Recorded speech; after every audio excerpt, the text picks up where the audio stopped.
E eu quis dar menos importância aos transtornos psiquiátricos e falar um pouco mais dos processos obsessivos que estão associados não só a transtornos psiquiátricos, mas também a outros transtornos, outros problemas de saúde que a gente tem, que estão associados aos problemas obsessivos. E para começar a nossa conversa aqui, eu queria trazer uma historinha que está no livro Jesus no Lar, de Ney Lúcio, psicografia de Chico Xavier. É intitulada, né? O Poder das Trevas. E esse livro, ele é um livro que traz, se eu não me engano, 40 leituras, 40 passagens de Jesus na casa de Pedro, em que eles estudavam o Evangelho, o Evangelho nascente, vamos dizer assim, direto da fonte. Então traziam temas relacionados à vida cotidiana, às dificuldades do apostolado, e Jesus, dentro da sua infinita sabedoria, trazia algumas elucidações. E numa delas, Jesus, né, os discípulos questionando a respeito das tentações do mundo, Jesus traz essa leitura de um trabalhador. Era para eu ter trazido um livro, acabei aqui na correria, esqueci. Eu gostaria de lê-la por completo, mas enfim. Era um trabalhador incessante do bem, estava sempre praticando o bem, e como ele era muito atuante na cidade, as forças contrárias estavam se incomodando. E como eles não conseguiam atrapalhar esse irmão, eles mandaram um enviado para procurar o chefe da falange. E chegando lá, ele começou a conversar sobre isso. Foi perguntar, ele começou a perguntar, o colega trouxe para a gente aqui, né? Então eu vou aproveitar, então eu vou ler para vocês. Um valoroso servidor do Pai, isso Jesus explicando para os discípulos, movimentava-se galhardamente em populosa cidade de pecadores, com tamanho devotamento, fé e caridade, que os espíritos do mal se impacientaram em contemplando tanta abnegação. Então eles estavam incomodados daquele trabalho que ele vinha fazendo. Tamanho desprendimento que ele tinha. Depois de tentarem de tudo, armarem diversas armadilhas, eles mandaram um enviado procurar o chefe da falange. O companheiro de consciência enegrecida recebeu a incumbência e partiu. O grande adversário escutou o caso atenciosamente e recomendou ao diabo menor que apresentasse sugestões. Falando, fala aí o que você acha que deve ser feito. Subordinado então falou assim: não poderíamos despojá-lo de todos os bens? Tirar tudo que ele tem? Isso não. Para um servo dessa têmpera, a perda dos recursos materiais é libertação. Encontraria assim 1000 meios diferentes para aumentar as suas contribuições à humanidade. Então castigaríamos a família, dispersando-a e constrangendo-lhe os filhos e enchendo-o de opróbrio e ingratidão. O perseguidor maior, então, emitiu uma gargalhada e falou: não vês que desse modo se integraria facilmente a família total que é a multidão?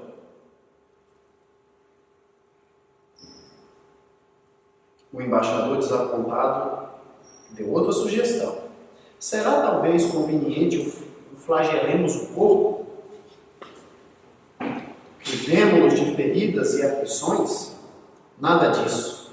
Ele acharia meios de afervorar-se na confiança e aproveitaria o ensejo para provocar a renovação íntima de muita gente.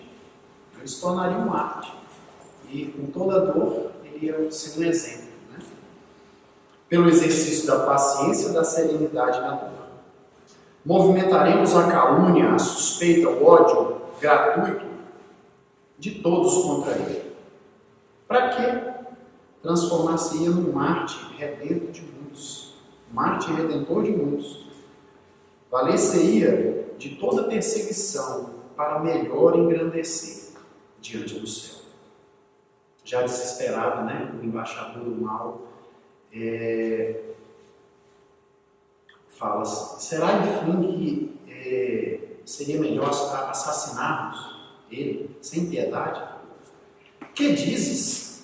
A morte seria mais bênção doce, uma doce bênção por reconduzi-lo à claridade do paraíso.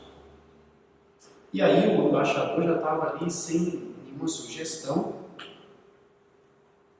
quando o diabo maior falou: não sejas tu, volta e dize a esse homem que ele é um zero na criação, que não passa de um mesquinho verme desconhecido. Impõe-lhe o conhecimento da própria pequenez, a fim de que jamais se engrandeça, e verás. Então ele ordenou que aquele embaixador fosse lá e começasse a dar ideias de baixa autoestima, de mostrar para ele que ele é imperfeito. Quem aqui é perfeito? Ninguém. Nós somos todos trabalhadores que estamos ali tentando de alguma forma tornar o mundo melhor. Então ele vai lá e fala tudo isso que eu estou te falando. E o enviado voltou.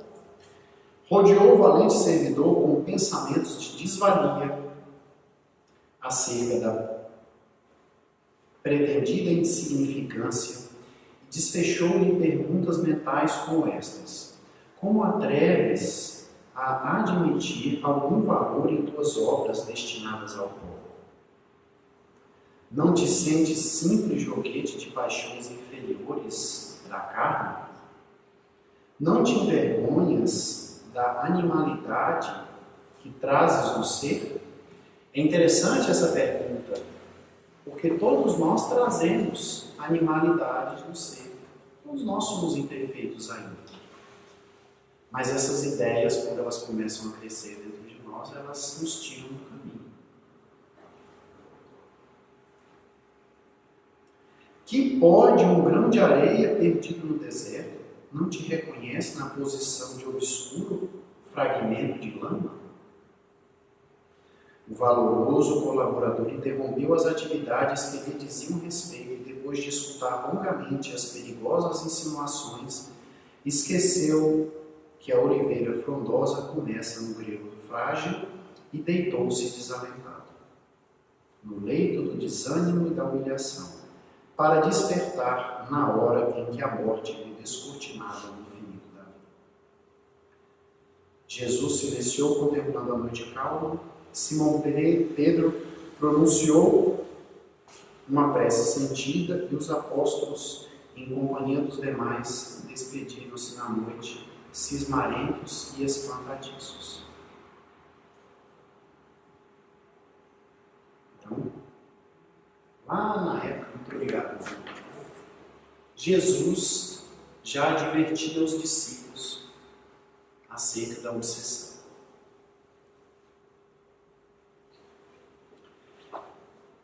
E, para aqueles que não têm o conhecimento, não sabem o que é obsessão, o que é obsessão? Na revista Espírita, Kardec traz de uma maneira bem simples. É a ação quase que permanente de um espírito estranho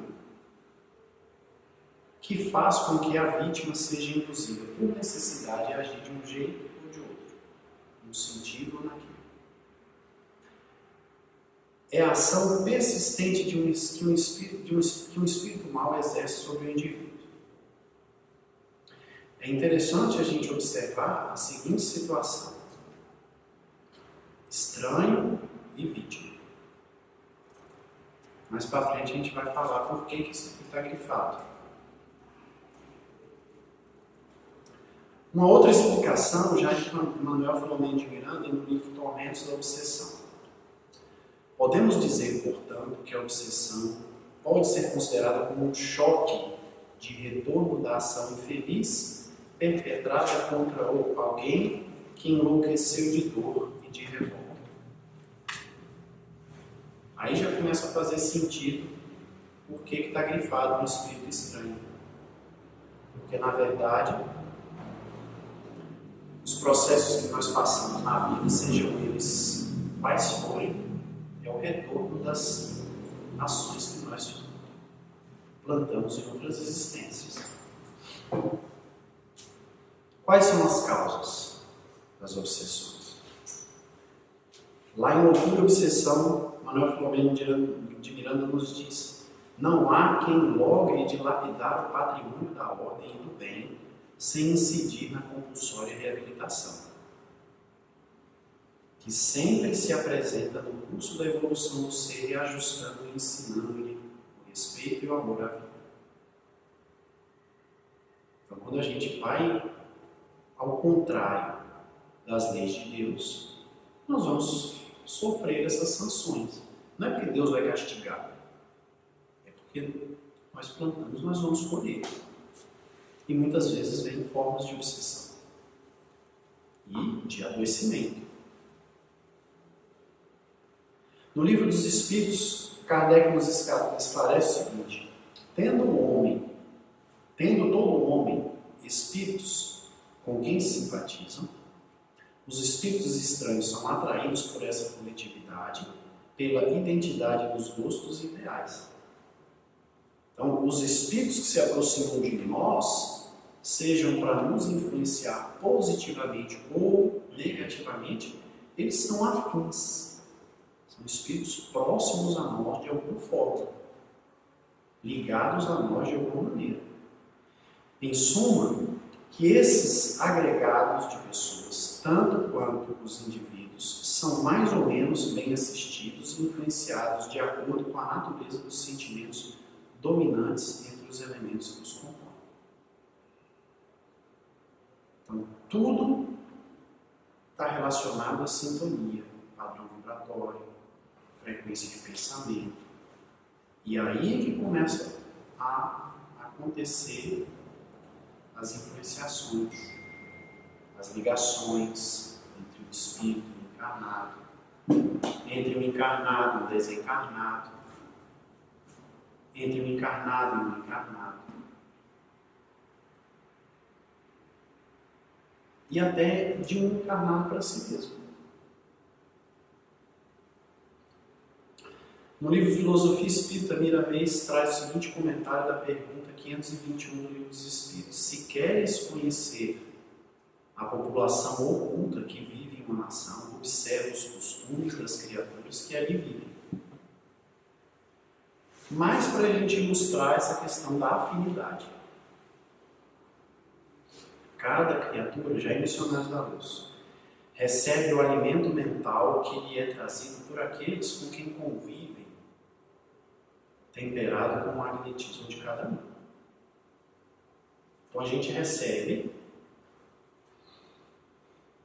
de todo tipo de pensamento, de toda direção, de toda forma. E aquilo entra em contato com o nosso campo vibratório e, de acordo com o que a gente tem dentro da gente, também se modifica e se potencializa. Aquele valoroso servo da leitura estava ali trabalhando, fazendo a parte dele, mas ele também tinha as imperfeições dele, que ele lutava diariamente, possivelmente, contra essas dificuldades. Mas, em algum momento, ele começou a entrar em sintonia com outras vibrações.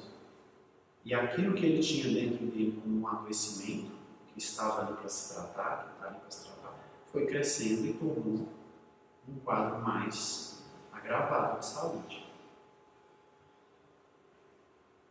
No Evangelho diz o seguinte: os espíritos maus farejam as chagas da alma, como mosca farejam as chagas do corpo. Assim como se limpa o corpo para evitar a bicheira, também deve limpar as suas impurezas da alma para evitar os maus espíritos. Só um reforço do que eu quero dizer em relação a frequência de pensamento, padrão vibratório de cada um, e como isso influencia no processo obsessivo.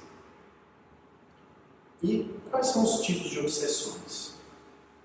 Kardec elencou esses subtipos: a obsessão simples, a subjugação e a fascinação. E a gente depois, com os estudos das obras de André Luiz, de Manuel Filomeno de Miranda,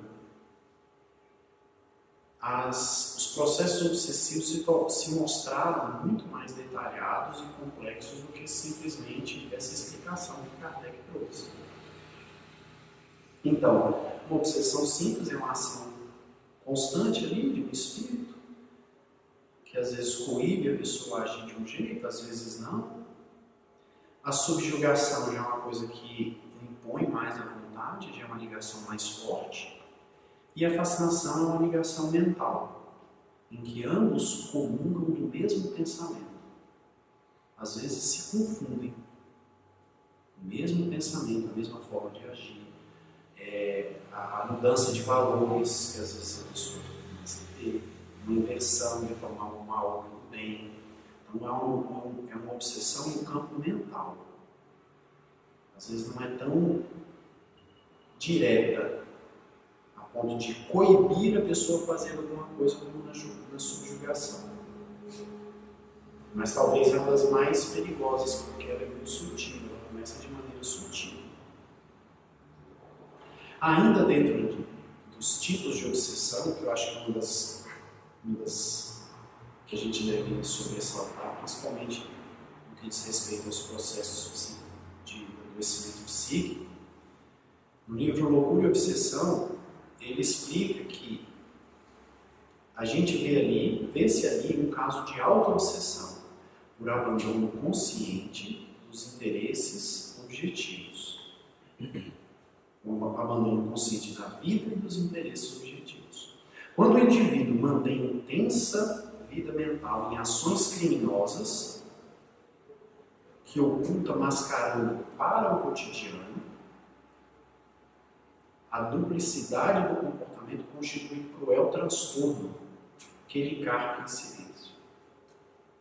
O delito fica ignorado pelos outros, mas não do delinquente, que vitaliza, interessante esse termo, com permanentes construções psíquicas nas quais mais o oculta, destruindo a polivalência das ideias.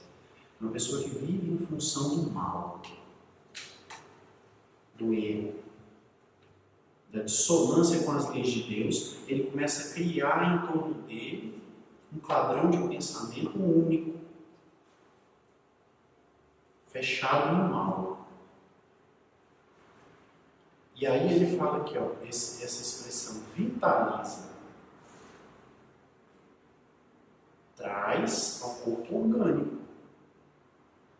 Essas mudanças que ocorrem no campo mental, no campo espiritual, elas começam a modificar o corpo físico do indivíduo. Quem são os obsessores? Aquele que importuna, isso no livro Seara dos Médiuns, é quase sempre alguém que nos participou da convivência profunda no caminho do erro e volta-se contra nós. O que a gente falou lá no início? Não é um espírito tão estranho assim, tá vendo? São espíritos que às vezes andavam com a gente. Espíritos que estavam andando com a gente fazendo coisa errada aí lá atrás. Tinha o costume de dar um jeitinho aqui, dar um tombo em alguém ali. E hoje a gente já não faz mais isso, mas aqueles irmãos que colaboravam com a gente nesse movimento e não se recuperaram, não tiveram às vezes a oportunidade de reencarnar, de ter essa oportunidade aqui, mas eles se afinizam a nós e às vezes nos buscam por amizade e querer que a gente fique no mesmo caminho que estava antes. Outros já são cobradores, foram prejudicados por nós. às vezes foram traídos. Então, a vítima não é tão vítima assim. Obsessores visíveis e invisíveis são nossas próprias obras, espinheiros plantados por nossas mãos. E não raro nós mesmos. Nós mesmos nos obsediamos. Como que acontece esse processo de adoecimento? Lá no Livro dos Espíritos, na pergunta 471, ele traz a seguinte pergunta, que Kardec questiona. Quando experimentamos uma sensação de angústia, ansiedade indefinível ou íntima satisfação, sem que reconheçamos a causa, devemos atribuí-la unicamente a uma disposição física? É quase sempre um efeito das comunicações que inconscientemente entrais com os espíritos, ou da que com elas tivestes durante o sono. Então aqui Kardec já começa a falar, começa a trazer à luz o entendimento que muitas vezes, a imensa maioria das vezes, as sensações que temos sem explicação, elas são oriundas do plano invisível. E numa das perguntas anteriores, ele pergunta a respeito da influência dos espíritos no nosso mundo. E o que os espíritos respondem para ele? Mais do que imaginas. Mais do que pode imaginar. No livro Filosofia Espírita, Miramês diz o seguinte: os espíritos que cercam os homens, que são inúmeros, sempre os influenciam.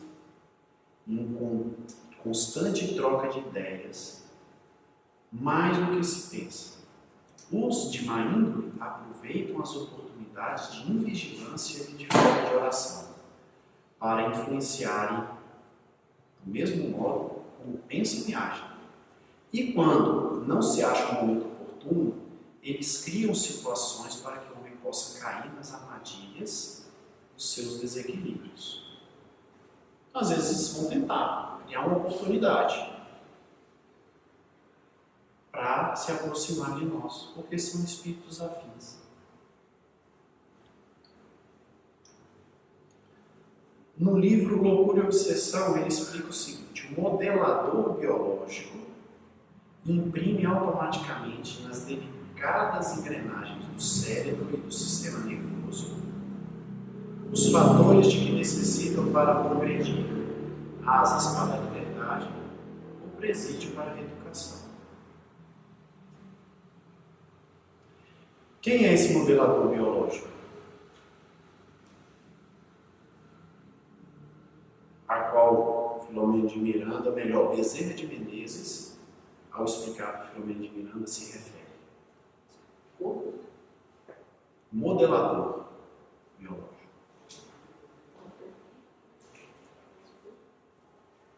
Perispírito. Né? Lembra do perispírito? O perispírito, ele guarda todas as impressões de nossas existências anteriores. Todas. Em diversas frequências, diversas formas mentais, diversas construções de pensamento, diversos sentimentos de arrependimento estão guardados no perispírito. No processo de reencarnação, quando esse perispírito começa a se preparar para reencarnar, ele quem vai fazer o molde daquele corpo. E a expressão gênica ou a modelação daquele corpo em formação, ele está sujeito a uma força externa, que é o perispírito. É o espírito daquele ser que vai reencarnar. E naturalmente, se há processos de adoecimento no perispírito, serão transferidos com algum percentual para esse corpo.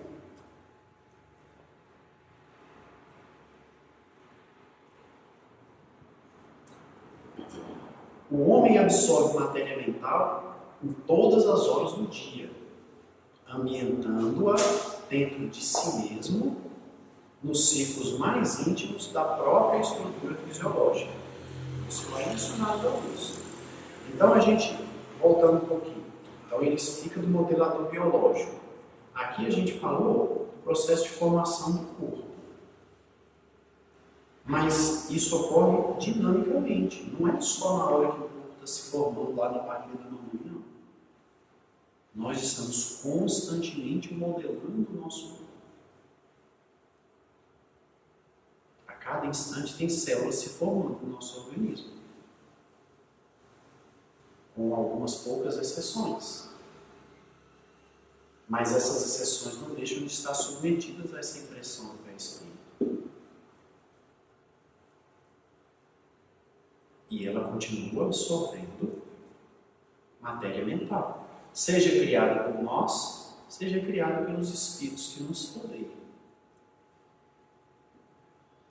Assim como o corpo pode ingerir alimentos venenosos que lhe intoxicam os tecidos, também o organismo pré-espiritual pode absorver elementos de degradação que lhe corroem os centros de força, com reflexos sobre as células materiais.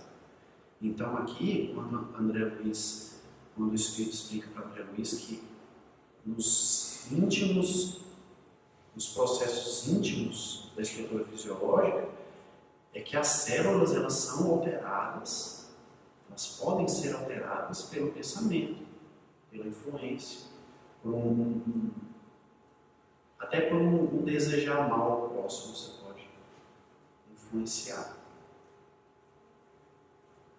E aí ele explicita aqui que o perispírito vai moldar, vai interagir com a célula. Como se vê, a obsessão não é, neste caso, o fator responsável pela loucura.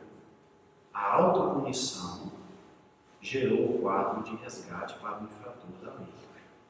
Esse caso aqui é um caso de um autista que estava sendo atendido no centro, onde passa a história desse livro.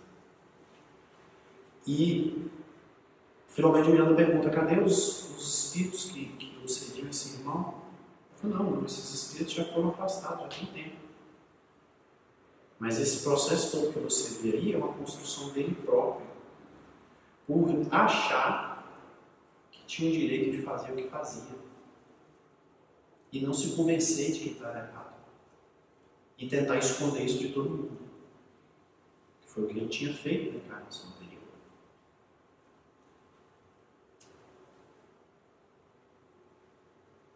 Mais adiante, os erros sepultados na memória pelo eu consciente, permanecendo ali em germe que irradia ondas destruidoras, envolvendo o criminoso.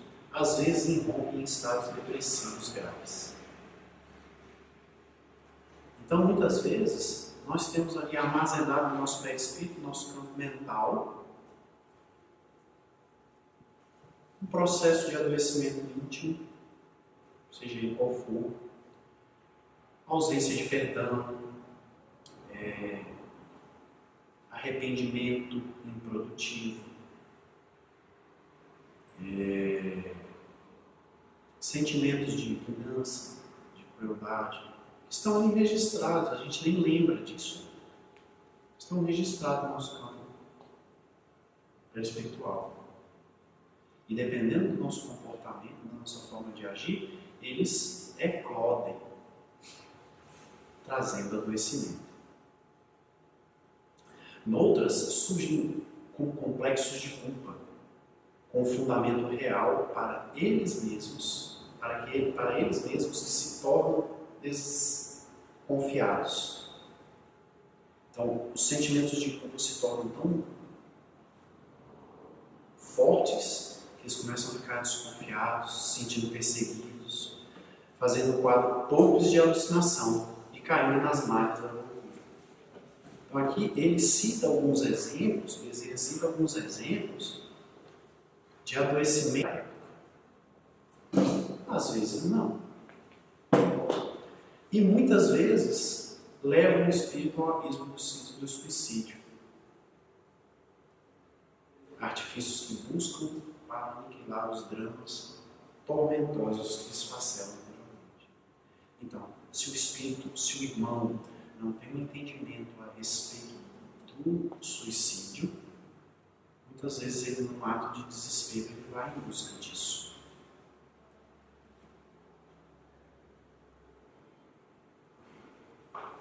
Vai em busca dessa fuga que não é uma fuga. E aí aumenta ainda mais o caso.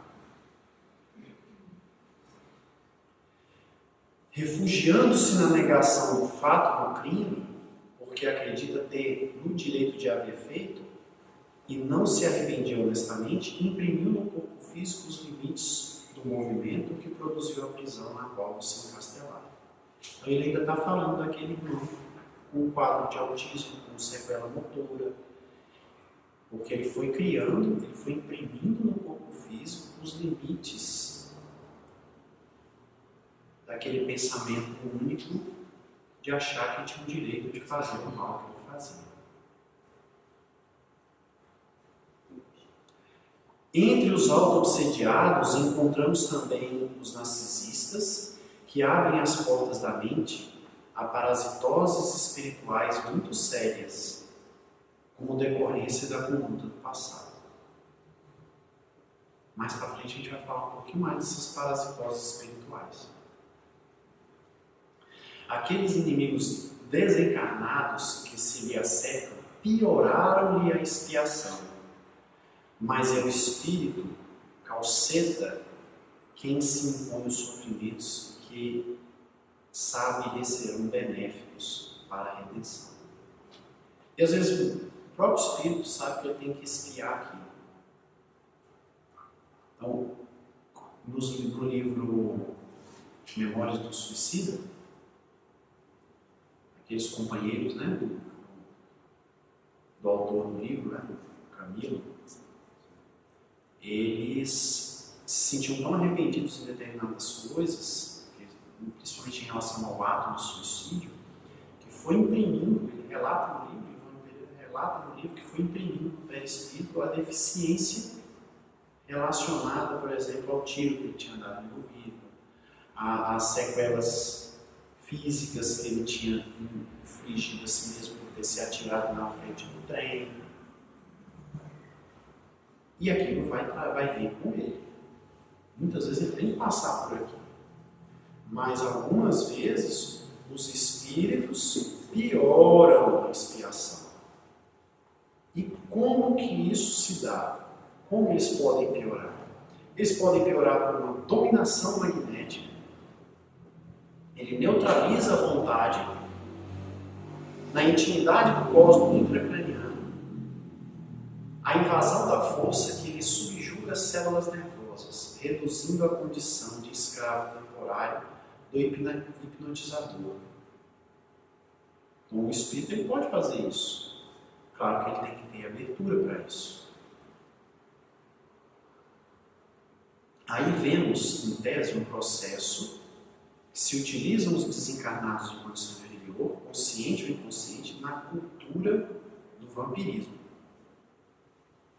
Tudo dentro desse processo de magnetização do encarnado. Justapõe-se a aura das criaturas que lhes oferecem passividade. Olha que interessante, passividade. A nossa postura mental também é importante. E sugando-lhe as energias, senhoriam as zonas motoras e sensoriais, inclusive os centros cerebrais, que o espírito conserva as suas conquistas de linguagem, sensibilidade, memória e percepção. Então, o processo obsessivo pode tomar conta do sistema nervoso da pessoa toda. Pode imprimir sentimentos, ele pode imprimir palavras, ele pode fazer a pessoa agir de maneira impulsiva, depois a pessoa não lembra direito, não sabe, ou tem uma consciência muito distante do que fez.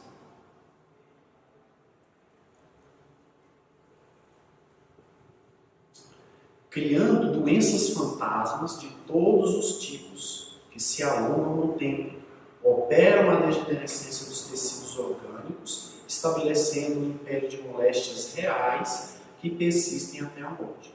Então começa primeiramente com uma doença fantasma, como ele chama aqui.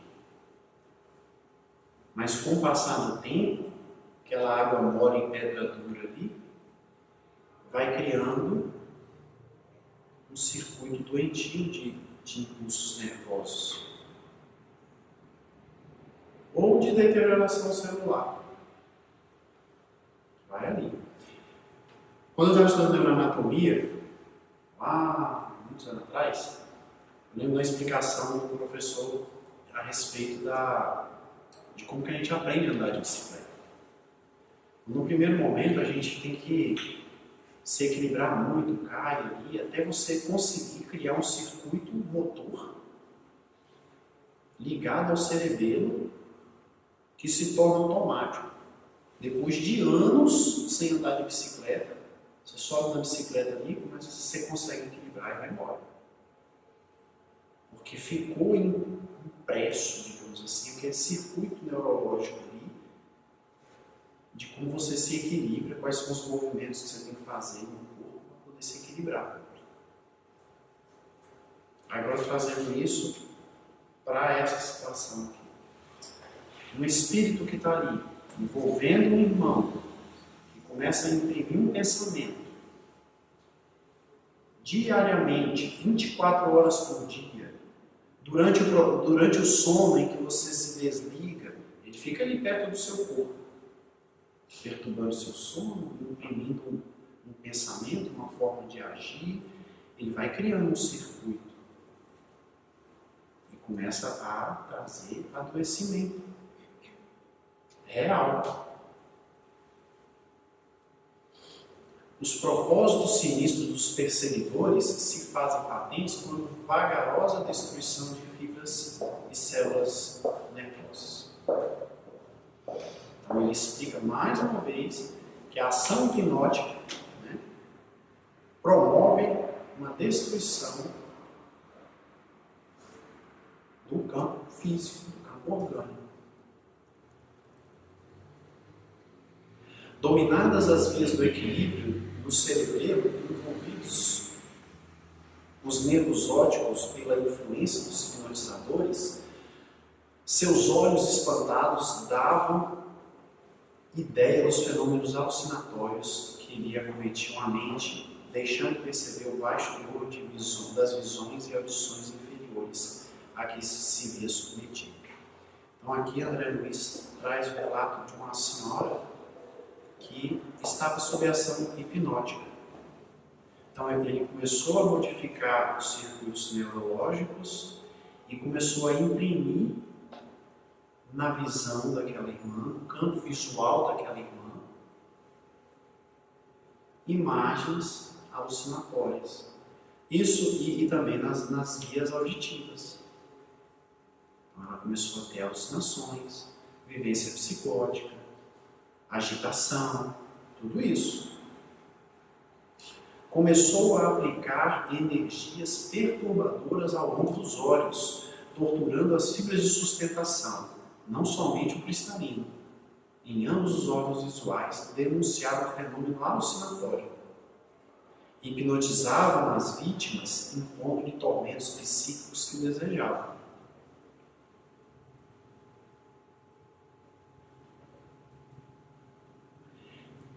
Eles podem piorar o quadro obsessivo com sugestões pós-hipnóticas. Que aí entra um pouco daquela ideia do circuito que fica ali marcado. Às vezes, o que é que precisa para você lembrar que você sabe andar de bicicleta? Subir na bicicleta. Quando você sobe na bicicleta, você fala, não, eu ainda sei andar de bicicleta. Depois de tanto tempo ali mandando uma ideia, muitas vezes eles deixam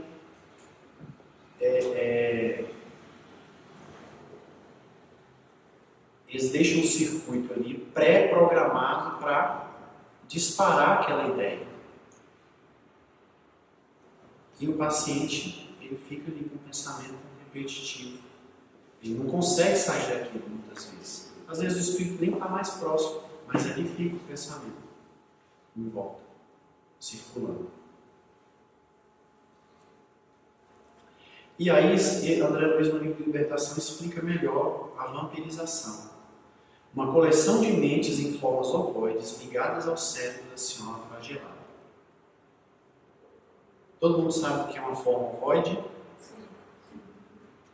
Então, um ovoide é um espírito que perdeu o campo espiritual, só ficou o campo mental. Isso acontece quando ele passa séculos e séculos no mal, num pensamento negativo. Então, esses irmãos, quando eles se aproximam de um campo astral, um campo espiritual que eles já perderam, eles continuam aquele processo de degradação. Do mesmo jeito que eles degradaram dele, degradam daquele irmão que está ali próximo. E são espíritos adoecidos, eles são facilmente manipuláveis. A vampirização era incessante, as energias usuais do corpo pareciam transportadas para essas formas ovoides e se alimentavam delas automaticamente num movimento indefinível de sucção. Eles ficavam ali puxando o tempo todo.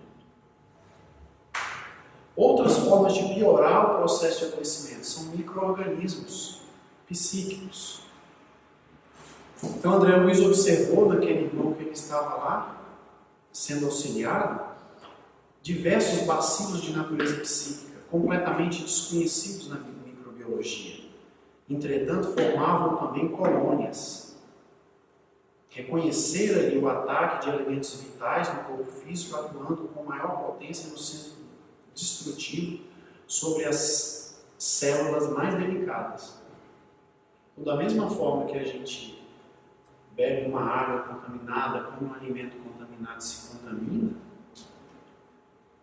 nós também nos contaminamos no campo psíquico, no campo espiritual.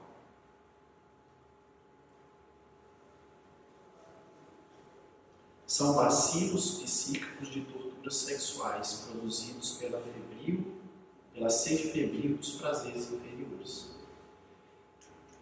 Esses relatos foram dados por André Luiz quando ele reparou no processo. Chegou numa casa espírita para o trabalho mediúnico e começou a observar os médiuns que ali estavam. E diversos irmãos traziam seus adoecimentos. Trazia esses bacilos aqui na região genésica. Pequenas figuras horripilantes postavam-se vorazes ao longo da via porta, lutando desesperadamente pelos elementos sanguíneos mais novos. Isso já era um irmão que bebia, fazia uso de álcool. Larvas destruidoras exterminavam as células hepáticas, profundas alterações modificavam-lhe as disposições do sistema vegetativo. Então, são diversas as formas que a obsessão interfere na nossa saúde física, psíquica, psiquiátrica, mental, que seja. Com diversas as formas. Não é só aquele irmão que aproxima e joga uma ideia ali, não. A coisa é bem sutil, muitas vezes. Não lembro daquele irmão lá no início da história? Estava ali trabalhando, incessante. Precisou um processo elaborado de obsessão para conseguir tirar ele do caminho. Tudo que ele já havia tentado não tinha dado certo. E começou com uma ideia, uma coisinha simples, que foi ali atrapalhando ele. Outra forma são as formas de pensamento, que aí é um pouco mais relacionada à auto-obsessão, ao processo obsessivo que cada um fazemos de nós mesmos. Então você começa com pensamentos negativos, às vezes pensamentos de vingança, é um vídeo que a gente vê, é uma imagem, e aquilo vai cristalizando no nosso campo mental, vai criando forma. E aí ele traz o exemplo de uma irmã, também nesse trabalho mediúnico, que havia tido uma discussão em casa com o marido. E aí ela explica: uma pequena nuvem que lhe cerca o órgão vital, que na ocasião era o coração, apresenta uma matéria mental fulminatória, a permanência de semelhantes resíduos no coração pode ocasionar perigosa enfermidade. Então, criou um campo mental, uma energia tão densa em torno do coração daquela irmã, que, se não fosse retirado a tempo, poderia desencadear um processo de adoecimento físico. Então, como vocês podem ver, a ciência espírita, a doutrina espírita, os ensinamentos cristãos, vamos dizer assim, eles não excluem o adoecimento físico, a necessidade do tratamento físico. Muito pelo contrário, eles reforçam a necessidade do tratamento físico. E mostram a causa do porquê muitas vezes nos adoecemos. Porquê que muitas vezes temos que passar pelo que passamos, pelas dificuldades que temos. Então, os processos obsessivos, eles envolvem tudo o que acontece com a gente. Tanto o adoecimento físico, quanto o adoecimento psíquico. E, muitas vezes, trazemos de outra existência esse adoecimento. Está impregnado. Às vezes só precisa dar o enter. E começar uma expressão gênica, de alguma forma, que nos traga algum adoecimento. Às vezes, não necessariamente um adoecimento, uma provação. Não sei se vocês lembram de uma história que Chico conta de um pai de família que, com muita dificuldade, foi adotando algumas crianças, já tinha alguns filhos, adotou 1, 2, 3, 4. E na oportunidade de adotar a 5ª criança, ele não pôde adotar, desistiu de adotar essa criança. E, num acidente de trabalho, ele perde o dedo. E, muito triste, ele foi conversar com o Chico, tinha perdido o dedo e tal. E, naquele momento, não sei se foi Emmanuel, se foi um outro guia, mostrou qual era o processo obsessivo, o processo de provação que aquele irmão deveria passar. E aí ele mostra que quando ele se programou para reencarnar, pelos erros que ele havia cometido, ele se dispôs a perder um braço durante a reencarnação dele. Mas ele foi adotando essas crianças, foi cuidando, foi fazendo bem, foi praticando a caridade, trabalhava incessantemente para sustentar a família, ajudava quando podia. E ele perdeu apenas o dedo. Talvez se ele tivesse adotado a última criança, não teria perdido nada. Isso para mostrar para a gente que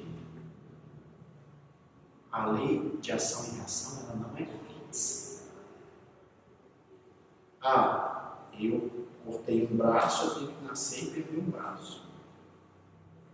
Se eu usar os meus braços para o bem, nessa existência, porque eu vou recuperar esse débito. Porque quando a gente lesa um irmão, nós lesamos a ordem cósmica. Nós lesamos a lei de Deus. E nós temos que reparar para a lei de Deus. E muitas vezes o nosso irmão está no meio disso. Ou sempre.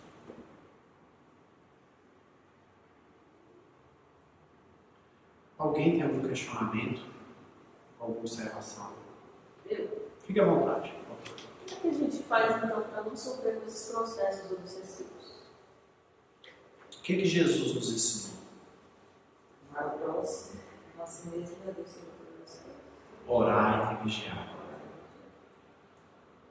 Orai e vigiai. Então, observe, fique sempre atento, pensamento elevado sempre. Vai ser 100%? Não, porque a gente não é 100% em nada. A gente é falho, a gente vai escorregar, vai cair. Mas se a gente tiver, a maior parte das vezes, um pensamento elevado, oração, e não só isso, mas uma oração ativa, não só orando, mas orando com os braços também, nós estaremos nos prevenindo e às vezes nos curando desses processos obsessivos, dos processos de adoecimento. Eu tenho uma paciente que ela fez o seguinte depoimento. Eu tinha mandado um vídeo para ela e ela falou assim: olha, era um vídeo falando a respeito da prática do bem como um fator de auxílio do tratamento. E ela falou assim: não, doutor, realmente isso aí é relato próprio. Eu fiquei meses tratando uma depressão e não saía. Até um dia que eu resolvi ir para a Biblioteca Nacional ler para os cegos. Em uma semana, com o tratamento, não tinha parado o tratamento, mas em uma semana eu estava me sentindo outra pessoa. Então, a prática do bem também nos protege. Há muitos anos atrás, ainda na década de 90, participei de um trabalho mediúnico na casa de uma senhora. Foi bem interessante e educativo, principalmente para mim. Essa senhora estava numa cadeira de rodas já, sentindo muitas dores nas pernas, bem adoecida já, com dificuldade de locomoção, dores nas costas. Vários tratamentos, exames, não diagnosticado nada. E na hora do trabalho, do atendimento, o espírito, que se dizia negro, um escravo dessa senhora, fora morto, fora violentado, fora machucado por ordem dela quando ela era dona da fazenda. E esse espírito nunca a perdoou e sempre a perseguiu. E ele contou essa história e falou o seguinte: na época que ela estava lá fazendo os enxovaizinhos lá no centro, a gente não conseguia chegar perto dela. Depois que ela se afastou, ficou mais fácil.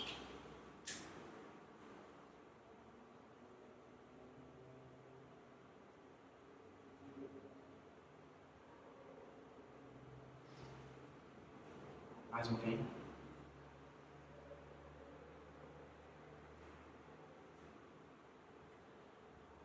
Muito obrigado, meus irmãos. Boa noite.